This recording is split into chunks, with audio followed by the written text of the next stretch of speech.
දමිදු පල්ලේ තාම නෑනේ බං සෙල්ලම් කරන්නේ නේ උන්. ඊයට බං සෙල්ලම් කරන්නේ. හවස් වෙනවා බං ගෙදර යනකොටත් එපා වෙනවා. හවස් වෙලා යනකොට එහෙම දන්නවනේ උඹ. ඒකනේ සමුදිත අයියා මුන් තාම නෑනේ. හවස් වෙලා ගෙදර ගියාම අම්මගෙමුත් බරබරයි අප්පා.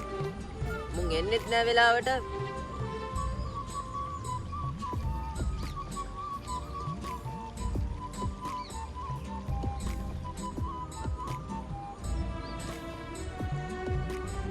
අඩෝ අර බලපංකෝ. අඩේ අර බලපංකෝ පොඩ්ඩක්. ඇයි බං මොකක්ද අවුල? අඩෝ අර බලපංකෝ.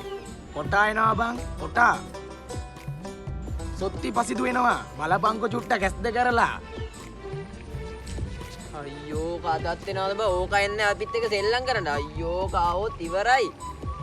මේ දමිදු මල්ලි ඌ එහෙමනම් ගන්නෙ නැහැ සෙල්ලමට. මම උඹට දැම්ම කියලා තියෙන්නේ හරිද? ඌව ගන්නව නම් මම මෙතනින් යනවා යන්න. ඊළඟට මේ මම ඇත්තම කියන්නේ මම බෝලෙයි මේ පොල්ල යරන් යනවා යන්න. උඹලා එල්ලේ බැරි නම් ඕනි මගුලක් ගහගෙන ඉන්න. අනික බලපංකුගේ හැටි බං.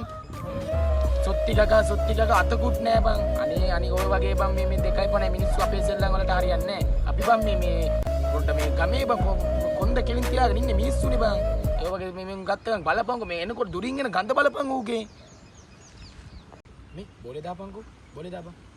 ඕම් බලපන් සොත්තියට අත කරන වැඩේ.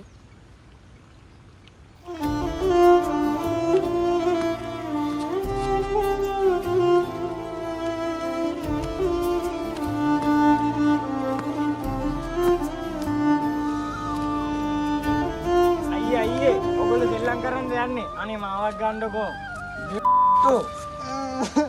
තෝගේ අත පුරුම් නැතුන් බලපන් තෝගේ එන ගඳ. අනේ අයියා ගන්න එපා. හරිද? බලන්න. ඕ සත්‍ය පසිදු යසයි මොට වෙච්ච වැඩේ. හොඳ වැඩක් කරේ ඈ. ඕක මම ගොඩක් කල් කරන්න බලන් හිටියේ. දන්නවනේ මගේ වැඩ. ඔය යමුකෝ අපේ ආතල් එක්ක ගන්න. ඇයි දෙයියනේ දෙයියන්ටවත් තේරෙන්නේ නැත්තේ. යාළුවෝ හැමෝම මාව කොම් කරනවා. හැමෝම මට කොටා කියනවා.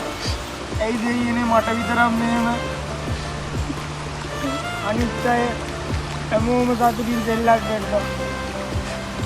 මං විතරයි හැමදාම ඉතින් වෙලා ඉන්න ඉස්තෝරේ යාළුවෝ මට ඉල්ලුතාලු කරනවා. ඇයි දෙයියනේ මට මෙහෙම වුනේ.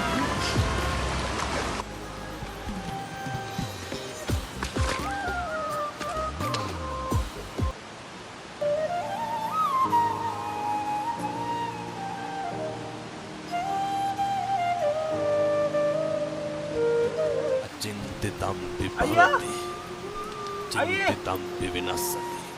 ඒ ලෝකේ කවදාවත් හිතන දේ වෙන්නේ නැහැ. වෙන දේ හිතා ගන්න.